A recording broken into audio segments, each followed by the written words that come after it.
नयन पथगामि भवतु मे भुजे सारभ्ये वेणु शिरसि शिखिपु शङ्कटितटे दुकोळं नेत्रान्ते सहचर कटाक्षं तत्सवितुर्वरेण्यं भर्गो देवस्य धीमहि धियो यो नः प्रचोदयात्। ॐ भूर्भुवः स्वः तत्सवितुर्वरेण्यं भर्गो देवस्य धीमहि।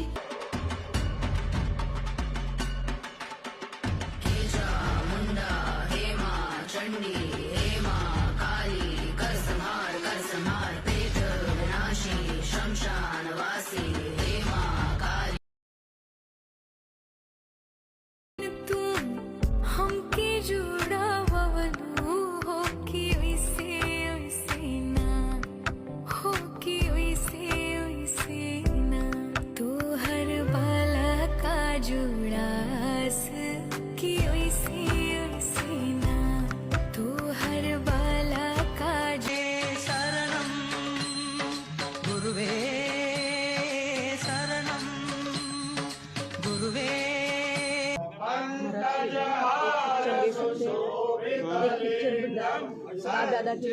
ले लो, धीरे धीरे ले लो। बाबा का मुकुट पे चढ़ाओ, बाबा का चंदन का मुकुट से।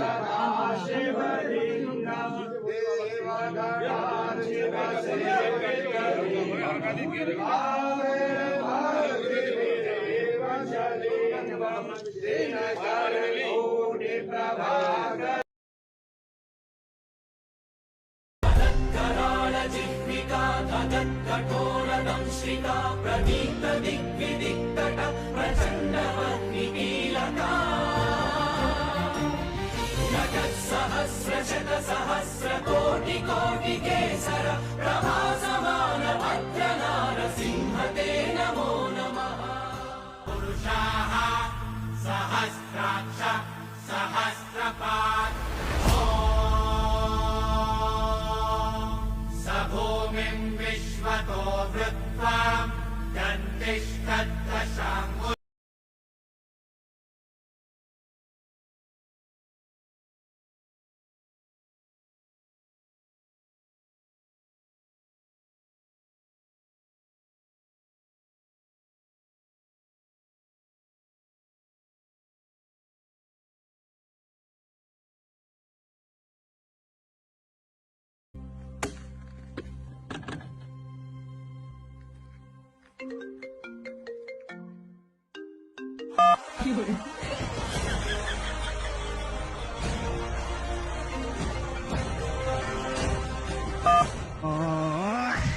ಏಳನೇ ತಾರೀಕು ನಮ್ಮ ಮಾನ್ಯ ಮುಖ್ಯಮಂತ್ರಿಗಳಾದ ಡಿ ಕೆ ಶಿವಕುಮಾರ್ ಅವರು ಹಾಗೂ ನಮ್ಮ ಹ್ಯಾರಿಸ್ ರವರ ನೇತೃತ್ವದಲ್ಲಿ ಅಭಿವೃದ್ಧಿ ಪ್ರಾಧಿಕಾರ 15 ಲಕ್ಷ ಸಸಿಗಳನ್ನ ನೆಡ್ತಾ ಇದ್ದಾರೆ. ಇದೊಂದು ಗಿನ್ನಿಸ್ ದಾಖಲೆ. ನೀವು ಇದಕ್ಕೆ ಸೇರ್ಪಡೆ ಆಗಬೇಕು ಅಂದರೆ ನಾವು ಮಾಡಬೇಕಾಗಿರೋದು ಇಷ್ಟೇ, ಒಂದು ಗ್ರೀನ್ ಬೆಂಗಳೂರು BDI.com ಅಲ್ಲಿಗೆ ಹೋಗಿ ರಿಜಿಸ್ಟರ್ ಆಗಿ ನಾವೆಲ್ಲರೂ ಸೇರಿ ನಡುವ ಈ ಸಸಿಗಳು ನಮ್ಮ ಬೆಂಗಳೂರಿಗೆ ಬಹಳ ಮುಖ್ಯ ಆಗುತ್ತೆ. ಬನ್ನಿ ಎಲ್ಲರೂ ಸೇರೋಣ, ನಮ್ಮ ಕೆಂಪೇಗೌಡರು ಕಟ್ಟಿರುವಂಥ ಈ ನಾಡನ್ನು, ನಮ್ಮ ಬೆಂಗಳೂರನ್ನ ಇನ್ನಷ್ಟು ಹಸಿರು ಮಾಡೋಣ.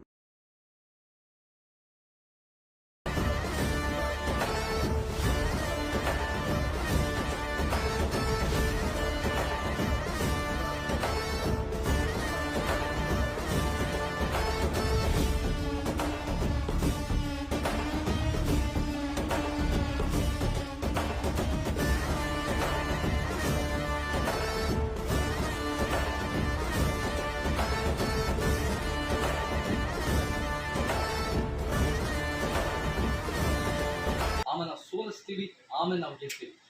ಹಂತವಾಗಿ ನಾವು ಕಟ್ಟಿದ್ರೆ ಬಹಳ ಬಲಿಷ್ಠ ಆಗುತ್ತೆ. ಒಂದೇ ಸಲ 108 ಸೀಟ್ ಆದ್ರೆ ಒಂದೇ ಸಲ ಬೀಳುತ್ತೆ. 7 ಕೋಟಿ ಕರ್ನಾಟಕದವರು ಸೇರಿ ನಾವು ಸರ್ವರಿಗೂ ಸಮಬಾಳು, ಸರ್ವರಿಗೂ ಸಮಬಾಳು. ನಾವು ಮುಂದಿನ ತಲೆಮಾರುಗಳಿಗೆ ನಾವು ಸಸಿ ನೆಡೋದಾಗಿ ಅವರಿಗೆ ಒಂದು ಗಟ್ಟಿಯಾದ ಒಂದು ಪಕ್ಷ ಕಟ್ಟಿ ಅವ್ರ ಜೀವನ ಒಳ್ಳೇದು ಮಾಡೋದು ನಮ್ಮ ಉದ್ದೇಶ ಆಗಬೇಕು. ಅದೇ ಸಂವಿಧಾನ ಹೇಳೋದು ಅಂತ ಹೇಳಿ ಇವಾಗ ನಿಮ್ಮಿಂದ ಅಭಿಪ್ರಾಯಗಳು, ನಿಮ್ಮಿಂದ ಸಲಹೆಗಳು, ಯಾವ್ದು ಪ್ರಶ್ನೆಗಳು ಬೇಕು ಮಾತನಾಡ್ತಾ ಇದ್ದೀನಿ. ಬಾಗಲಕೋಟೆ ಐಬಿ ಹತ್ರನೇ ಸುಡ್ಗಾಡ್ ಸಿದ್ಧರ ಕಾಲನಿ ಇದೆ. ಸುಡ್ಗಾಡ್ ಬೆಂಗಳೂರಿನ ಸದಾಶಿವನಗರ ಡಾಲರ್ಸ್ ಕಾಲನಿ ಇದೆ. ಅವ್ರನ್ನ ಸ್ವಲ್ಪ ಇಳಿಸ್ಬೇಕು. ಅವರು ನಮ್ಗೆ ಇವಾಗ ಸಂವಿಧಾನ ತಿಳಿಬೇಕು ಅಂದರೆ ಏನು, ಸಮಾನತೆಯ ಸಮಾಜ ಕಟ್ಟಬೇಕು. ಅದು ಎಲ್ಲ ಥರ ಸಮಾನತೆ, ಜಾತಿ, ಲಿಂಗ, ವರ್ಗ, ಭಾಷೆ, ಉದ್ಯೋಗ, ಸಾಂಸ್ಕೃತಿಕ, ಶಿಕ್ಷಣ, ಆರೋಗ್ಯ, ಕ್ರೀಡೆ, ಭೌಗೋಳಿಕ, ನಮ್ಮ ಆದ್ಯತೆ ಕೊಡಬೇಕಾದ್ರೆ ಉತ್ತರ ಕರ್ನಾಟಕ. ಒಗ್ಗಟ್ಟಂದರೆ ಏನು, ನಮ್ಮ ಜಾತಿನಲ್ಲೋ ನಮ್ಮ ಧರ್ಮದಲ್ಲೂ ಒಗ್ಗಟ್ಟಲ್ಲ, ನಮ್ಮ ಸಿದ್ಧಾಂತದ ಒಗ್ಗಟ್ಟು ಮುಖಾಂತರ ನಾವು ಸಂವಿಧಾನದ ಮೂಲ ಆಶಯಗಳು ಎತ್ತಿ ಹಿಡಿತಾ ಇದ್ದೀವಿ. ಸೊ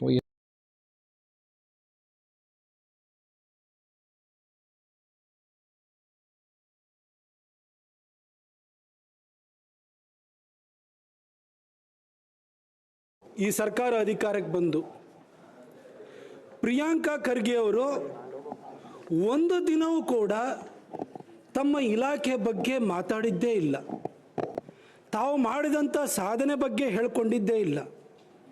ವರ್ಷದಲ್ಲಿ 100 ಸಾರಿ ಪತ್ರಿಕಾಗೋಷ್ಠಿಯನ್ನು ಕರೀಲಿ ಅಥವಾ ಮಾಧ್ಯಮದವ್ರಿಗೆ ಕೈಗೆ ಸಿಕ್ಕಲಿ,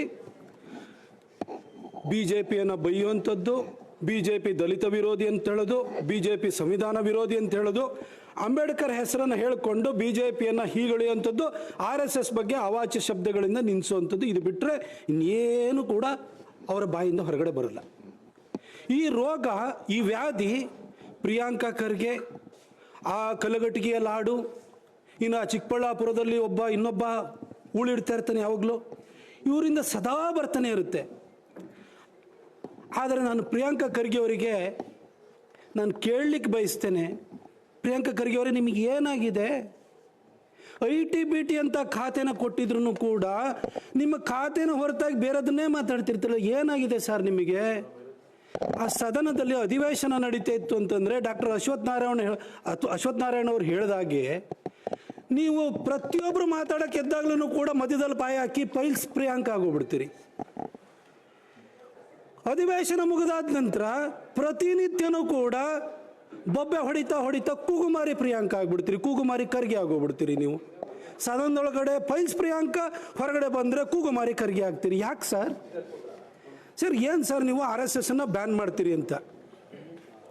ಸರ್, ನೀವು ಯಾರ ಮಗಳ ಹೆಸರಿಟ್ಕೊಂಡಿದ್ದೀರಲ್ಲ, ಆ ರಾಜೀವ್ ಗಾಂಧಿನೂ ಕೂಡ ಈ ದೇಶವನ್ನು ಆಳಿದ್ರು, ಅವ್ರ ಕೈಲೂ ಬ್ಯಾನ್ ಮಾಡೋಕ್ಕಾಗಲಿಲ್ಲ. ಆ ರಾಜೀವ್ ಗಾಂಧಿಯನ್ನು ಹೆತ್ತಂತಹ ಇಂದಿರಾ ಗಾಂಧಿ 16 ವರ್ಷ ದೇಶ ಆಳಿದ್ರು, ಅವರು ಬ್ಯಾನ್ ಮಾಡಿದರು. ಆದರೆ ಅಧಿಕಾರವನ್ನೇ ಕಳ್ಕೊಳ್ಬೇಕಾಗಿ ಬಂತು. RSS ಮಾತ್ರ ನಿರಂತರವಾಗಿ ತನ್ನ ಸಮಾಜ ಸೇವೆಯನ್ನು ಮುಂದುವರಿಸ್ತಾ ಹೋಯಿತು. ಆ ಇಂದಿರಾ ಗಾಂಧಿಗೆ ಜನ್ಮ ಕೊಟ್ಟಂತಹ ನೆಹರು ಕೂಡ ದೇಶವನ್ನು 17 ವರ್ಷ ಆಳಿದ್ರು. ಅವರು ಕೂಡ ಒಂದು ಸರಿ ಬ್ಯಾನ್ ಮಾಡಿ ಕೊನೆಗೆ ಆ ಬ್ಯಾನನ್ನು ವಾಪಸ್ ತೆಗೆದುಕೊಳ್ಬೇಕಾದಂಥ ಅನಿವಾರ್ಯ ಸ್ಥಿತಿ. 1962 ಚೀನಾ ಯುದ್ಧದ ನಂತರ RSSನ ಸೇವೆಯನ್ನು ನೋಡಿ ಶ್ಲಾಘನೆ ಮಾಡಬೇಕಾದಂಥ ಅನಿವಾರ್ಯತೆ ಬಂತು. ನೀವು ಹಾಗಿರುವಾಗ ನೆಹರು ಅವರ ಮರಿಮಗಳ ಹೆಸರನ್ನು ಇಟ್ಕೊಂಡಿರುವಂಥ ನೀವೇನು ಸರ್ ಮಾಡ್ತೀರಿ? ನೀವು ನಿಮ್ಮ ಹೆಸರಲ್ಲೂ ಸ್ವಂತತೆ ಇಲ್ಲ. ಆ ಖರ್ಗೆ ಅನ್ನೋದು ನಿಮ್ಮ ತಂದೆಯಿಂದ ಬಂದಿರುವಂಥ ಬಳುವಳಿ. ನಿಮ್ಮದು ಅಂತ ಏನಿದೆ ಸರ್? ಏನು ಸಾಧನೆ ಇದೆ ಸರ್? ಹೆಸರಲ್ಲೂ ಸ್ವಂತತೆ ಇಲ್ಲ, ಹೇಳಿಕೊಳ್ಳುವಂಥ ಸಾಧನೆ ಇಲ್ಲ, ಒಳ್ಳೆಯ ವರ್ತನೆಯೂ ಕೂಡ ಇಲ್ವಲ್ಲ ಸರ್ ನೀವು? 2.5 ವರ್ಷದಿಂದ ನೀವು ITBT ಸಚಿವರಾಗಿ ಏನು ಮಾಡಿದ್ರಿ ಹೇಳಿ ಸರ್? ಕೇನ್ಸ್ ಟೆಕ್ನಾಲಜಿಯವರು ಮೈಸೂರಿನಲ್ಲಿ ಬಂದು ಸೆಮಿಕಂಡಕ್ಟರ್ ಯೂನಿಟನ್ನು ಮಾಡಬೇಕಿತ್ತು, ಯಾಕೆ ಸರ್ ಹೋದರು? ಕರ್ನಾಟಕದ ಸಾಫ್ಟ್ವೇರ್ ಉತ್ಪನ್ನ ಮತ್ತು ಎಕ್ಸ್ಪೋರ್ಟ್ ಏನಿದೆ ಅದು ಯಾಕಾಗಿ ಹೆಚ್ಚಳ ಆಗ್ತಾ ಇಲ್ಲ? ಯಾಕಾಗಿ ಕಂಪನಿಗಳು ಬೇರೆ ಬೇರೆ ರಾಜ್ಯಗಳಿಗೆ ಹೋಗ್ತಾ ಇದ್ದಾವೆ? ಅಣ್ಣ, ಜಗಳ ಒಂದು ಮಾಡಬೇಡಣ್ಣ. ಯಾಕಾಗಿ ಹೊರಗಡೆ ಹೋಗ್ತಾ ಇದ್ದಾರೆ ಸರ್? 2.5 ವರ್ಷದಲ್ಲಿ ನಿಮ್ಮ ಖಾತೆಯಲ್ಲಿ ಏನು ಕಡ್ದು ದಬಾಕಿದಿರಿ ಹೇಳಿ ಸರ್? ಸರ್, RSSನ್ನು ಬ್ಯಾನ್ ಮಾಡಬೇಕು ಅಂತ ಹೇಳ್ತಿರಲ್ಲ, ಯಾಕೆ ಮಾಡ್ಬೇಕು ಹೇಳಿ ಸರ್? ಒಂದು ವೇಳೆ RSS ಇಲ್ಲದೇ ಇದ್ದಿದ್ರೆ 1975ರಲ್ಲಿ ಇಂದಿರಾ ಗಾಂಧಿ ಎಮರ್ಜೆನ್ಸಿಯನ್ನು ಹೇರಿ ಸಂವಿಧಾನಕ್ಕೆ 38ರಿಂದ 42ರವರೆಗೂ ತಿದ್ದುಪಡಿಯನ್ನು ತಂದ್ರಲ್ಲ ಸರ್.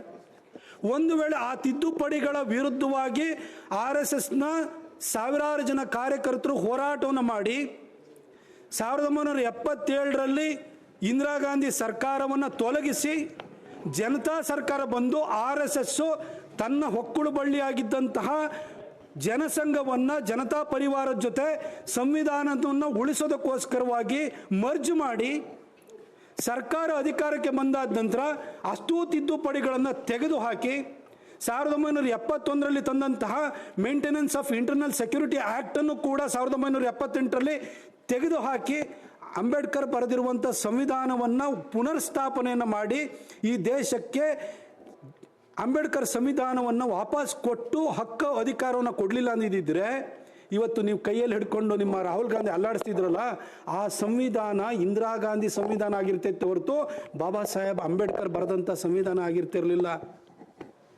ಆ ಕಾರಣಕ್ಕೋಸ್ಕರ RSS ದ್ವೇಷ ಮಾಡ್ತಿದ್ದೀರಾ? ಇದ ನಿಮ್ಮ ಅಂಬೇಡ್ಕರ್ ನಿಷ್ಠೆ?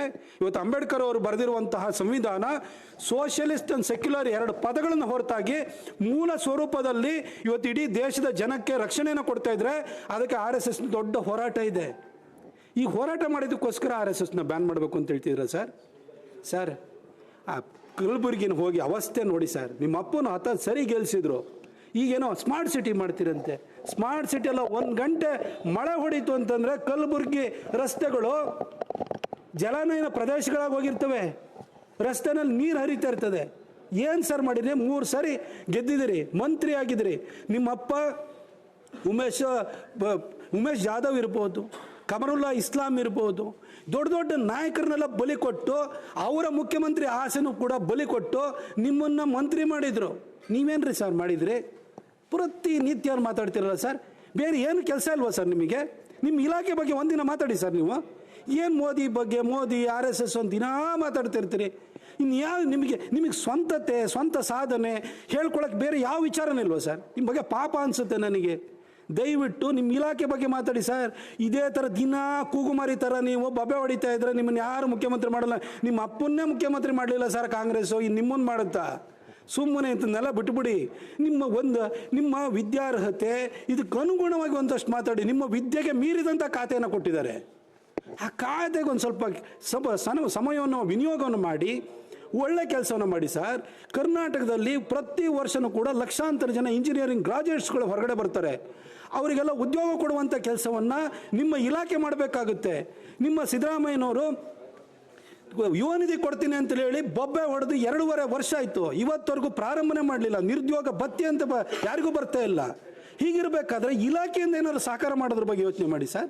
ಪ್ರತಿನಿತ್ಯ RSS ಬೈಯೋದ್ರಿಂದ ನಿಮಗೇನಾದ್ರು ಅಧಿಕಾರ ಬರುತ್ತೆ ಅಂತಂದರೆ ಹಿಂದೆ ಅಲ್ಲಿ ಮೇಲ್ಗಡೆ ಮಣಿಶಂಕರ್ ಅಯ್ಯರು ಇಂಥವ್ರೆಲ್ಲರ ಕತೆ ಏನಾಗಿದೆ ಅಂತ ನೋಡಿ ನಿಮ್ಮ ಕತೆನೂ ಅದೇ ಆಗುತ್ತೆ. ಅಲ್ಲಿಗೆ ಇವರು CM ಆಗ್ಬೇಕನ್ನುವಂತ ಅರ್ಥದಲ್ಲಿದ್ದಾರೆ ಅಂತ ತಮ್ಮ. ಈಗ ಈ ವಿಚಾರದ ಬಗ್ಗೆ ಹೇಳಿದೆ. ಪ್ರತಿನಿತ್ಯನೂ ಕೂಡ ಖರ್ಗೆಯವರು, ಪ್ರಿಯಾಂಕಾ ಖರ್ಗೆಯವರು ಯಾಕಾಗಿ ಬೊಬ್ಬೆ ಹೊಡಿತಾರೆ? ಅವ್ರ ಇಲಾಖೆ ವಿಚಾರ ಬಿಟ್ಟು ಯಾಕೆ ಹೊರಗಡೆ ವಿಚಾರ ಮಾತಾಡಲ್ಲ? ನಾನು ಇನ್ನೂ ಒಂದು ಹೆಜ್ಜೆ ಮುಂದೆ ಹೋಗಿ ಆ ಕಲಘಟಕಿಯ ಲಾಡು ಸಂತೋಷ್ ಲಾಡವ್ರನ್ನೂ ಕೂಡ ನಾನು ಕೇಳ್ತೀನಿ. ಸಂತೋಷ್ ಲಾಡವ್ರೆ, ಏನು ಸರ್ ಹಿಂದೆನೂ ನಿಮಗೆ ಹೇಳಿದೆ, ನೀವು ಮೇಧಾವಿ ಅಲ್ಲ ಸರ್. ನೀವು ಮೇಧಾವಿ ಥರ ಭಾಳ ಮಾತಾಡ್ತೀರಿ ಅಷ್ಟೇ ಸರ್. ಮೋದಿ ಅವರಿಗೆ ಎಕನಾಮಿ ಬಗ್ಗೆ ನೀವು ಪಾಠ ಹೇಳ್ಕೊಡಕ್ಕೆ ಹೋಗ್ತೀರಿ. ದೇಶದ ಸಾಲದ ಪ್ರಮಾಣ ಇಷ್ಟ ಆಗ್ಬಿಟ್ಟಿದೆ ಅಂತ ಹೇಳ್ತೀರಿ ಸರ್. ಸಂತೋಷ್ ಲಾಡ್, ಈ ದೇಶದ ಅರ್ಥವ್ಯವಸ್ಥೆಯನ್ನು ನಡೆಸುವಂಥದ್ದು ಒಂದು ಟ್ರಾನ್ಸಿಟ್ ಪರ್ಮಿಟ್ ತಗೊಂಡು 10 ಲಾರಿಗಳನ್ನ ಒಂದೇ ಪರ್ಮಿಟಲ್ಲಿ ಓಡಿಸ್ತಾರಲ್ಲ, ಅದನ್ನ ಕಳ್ಳಸಾಗಣೆ ಮಾಡ್ತಾರಲ್ಲ, ಆ ಥರ ಅಂತ ಅಂದ್ಕೊಂಡಿದ್ದೀರಾ? ಅಥವಾ ಸಂಡೂರು ಮೈನ್ಸಿಂದ 10,000 ಟನ್ನನ್ನು ಕದ್ದು ಸಾಗಣೆ ಮಾಡಿದ್ರಲ್ಲ, ಕದ್ದು ಸಾಗಣೆ ಮಾಡಿ ದುಡ್ಡು ಮಾಡಿದ್ರಲ್ಲ, ಆ ಥರ ಎಕನಾಮಿ ನಡೆಸೋದು ಅಂತ ತಿಳ್ಕೊಂಡಿದ್ದೀರಾ? ಅಥವಾ ನಿಮ್ಮ ಕಾರ್ಮಿಕ ಇಲಾಖೆಯಲ್ಲಿ 600 ರೂಪಾಯಿ ಕಿಟ್ ಇದೆಯಲ್ಲ, ಅದನ್ನು 2,600 ರೂಪಾಯಿಗೆ ಮಾರಾಟ ಮಾಡಿದ್ರಲ್ಲ, ಖರೀದಿ ಮಾಡಿಬಿಟ್ಟು ಪಾಪದವ್ರಿಗೆ ಕೊಡ್ತೀವಿ ಅಂತ ಹೇಳ್ಬಿಟ್ಟು ಅದರಲ್ಲಿ ದುಡ್ಡು ಹೊಡೆದ್ರಲ್ಲ, ಆ ಥರನ ಸರ್ ಎಕನಾಮಿನ ನಡೆಸುವಂಥದ್ದು? ನಾನು ಈ ಕಲಘಟಗಿ ಲಾಡು ಬಗ್ಗೆ ಅವರ ಒಂದು ಅಜ್ಞಾನದ ಬಗ್ಗೆ ಭಾಳ ಸ್ಪಷ್ಟವಾಗಿ ಹೇಳಲಿಕ್ಕೆ ಬಯಸ್ತೀನಿ. ಏನು ಮೋದಿಯವ್ರು ಬಂದರೆ ಸಾಲದ ಪ್ರಮಾಣ ಇಷ್ಟು ಲಕ್ಷ ಕೋಟಿ ಆಗೋಯ್ತು, ಇಷ್ಟು ಲಕ್ಷ ಕೋಟಿ ಆಯಿತು ಅಂತ ಹೇಳ್ತಿರಲ್ಲ. ಲಾಡು ಅವರೇ, ನಿಮಗೆ ಅರ್ಥವ್ಯವಸ್ಥೆ ಬಗ್ಗೆ ಕನಿಷ್ಠ ಜ್ಞಾನ ಇರಬೇಕಾಗುತ್ತೆ. ಇದನ್ನು ಸ್ಪಷ್ಟವಾಗಿ ಹೇಳ್ತೀನಿ, ಕೇಳ್ಕೊಳ್ಳಿ. ಇದು ಶಾಲೆಗೆ ಹೋಗೋ ಮಕ್ಕಳಿದೆಲ್ಲ, ಎಲಿಮೆಂಟ್ರಿ ಮಕ್ಕಳಿಗೂ ಕೂಡ ಇದು ಗೊತ್ತಿರುತ್ತೆ. GDPಯಲ್ಲಿ ನಾಮಿನಲ್ GDP, PPP ಅಂತ ಇರ್ತದೆ. ಅದನ್ನು ಸಾಲ, ನಮ್ಮ ಎಕ್ಸ್ಟರ್ನಲ್ ಡೆಪ್ಟ್ ಅಂತ ಹೊರಗಿನ ಸಾಲ ಏನಿದೆಯಲ್ಲ, ಆ ಸಾಲವನ್ನು GDP ಗ್ರೋತ್ಗೆ ನಾವು ಹೋಲಿಕೆ ಮಾಡಿ ಅದನ್ನು ಅಳಿತೀವಿ. ಅಟಲ್ ಬಿಹಾರಿ ವಾಜಪೇಯಿ ಅವರು ಇರಬೇಕಾದ ಸಂದರ್ಭದಲ್ಲಿ ನಮ್ಮ ದೇಶದ ಒಟ್ಟಾರೆ ಸಾಲ ಏನಿದೆ, ಆ ಸಾಲವನ್ನು, ಹೊರಗಿನ ಸಾಲ ಏನಿದೆ, ಸಾಲವನ್ನು ನಮ್ಮ GDP ಅಭಿವೃದ್ಧಿಗೆ, GDP ಗ್ರೋತಿಗೆ ಹೋಲಿಸಿದಾಗ 17% ಇತ್ತು ಸರ್. ಮನಮೋಹನ್ ಸಿಂಗ್ ಅವರು 2014ರಲ್ಲಿ ಈ ದೇಶದ ಪ್ರಧಾನಿಯಾಗಿ ಚೇರನ್ನು ಖಾಲಿ ಮಾಡುವಂಥ ಸಂದರ್ಭದಲ್ಲಿ ನಮ್ಮ ಎಕ್ಸ್ಟರ್ನಲ್ ಡೆಪ್ಟ್ ಅನ್ನೋದು $446 ಬಿಲಿಯನ್ ಇತ್ತು. ಅಂದರೆ ಅದನ್ನು GDP ಗ್ರೋತಿಗೆ ಅದನ್ನು ಹೋಲಿಸಿದರೆ 23.9% ಇತ್ತು ಸರ್. ಇವತ್ತು ನರೇಂದ್ರ ಮೋದಿಯವರ ಕಾರ್ಯಕಾಲದಲ್ಲಿ ಇವತ್ತು ನಮ್ಮ GDP ಗ್ರೋತು ಮತ್ತು ನಮ್ಮ ಸಾಲ ಹೋಲಿಸಿದ್ರೆ ನಮ್ಮ ಸಾಲ $736 ಬಿಲಿಯನ್ ಇದೆ. ಅದು ನಮ್ಮ GDP ಗ್ರೋತಿಗೆ ಹೋಲಿಸಿದ್ರೆ 19% 1% ಇದೆ. 23.9%ಗೂ 19.1%ಗೂ ವ್ಯತ್ಯಾಸ ಇಲ್ವಾ ಸರ್? ಇದು ಅರ್ಥವ್ಯವಸ್ಥೆಯ ಅದರ ಗಾತ್ರಕ್ಕೆ ಅನುಗುಣವಾಗಿ ನಾವು ಲೆಕ್ಕಾಚಾರವನ್ನು ಹಾಕ್ತೀವಿ. ಹಾಗೆ ಮನಮೋಹನ್ ಸಿಂಗ್ ಅವರು ಪ್ರಧಾನಿಯಾಗಿರುವಂಥ ಸಂದರ್ಭದಲ್ಲಿ ಭಾರತದ ಅರ್ಥವ್ಯವಸ್ಥೆ ಜಗತ್ತಿನಲ್ಲಿ ಅತಿ ದೊಡ್ಡ ಅರ್ಥವ್ಯವಸ್ಥೆಯಲ್ಲಿ 10ನೇ ಸ್ಥಾನದಲ್ಲಿತ್ತು. ಇವತ್ತು 4ನೇ ಸ್ಥಾನದಲ್ಲಿದೆ. ನಮ್ಮ ಪರ್ಚೇಸಿಂಗ್ ಪವರ್ ಪ್ಯಾರಿಟಿನೂ ಕೂಡ ಜಾಸ್ತಿ ಆಗಿದೆ. ನಮ್ಮ ದೇಶೀಯ ಉತ್ಪನ್ನನೂ ಕೂಡ ಜಾಸ್ತಿ ಆಗಿದೆ. ದೇಶೀಯ ತಂತ್ರಜ್ಞಾನದ ಅಭಿವೃದ್ಧಿಗೂ ಕೂಡ ಅಷ್ಟನ್ನು ಒತ್ತು ಕೊಟ್ಟಿದ್ದೀವಿ ಸರ್. 19.1% ಆಫ್ GDP ಗ್ರೋತು ಅಷ್ಟು ನಮ್ಮದು ಎಕ್ಸ್ಟರ್ನಲ್ ಡೆಪ್ಟ್ ಇದೆ. ನಿಮ್ಮ 23.8%, 23.9% ಮನಮೋಹನ್ ಸಿಂಗ್ ಅವರ ಕಾಲದಲ್ಲಿ ಇತ್ತು. ಯಾವ್ದು ಜಾಸ್ತಿ ಸರ್?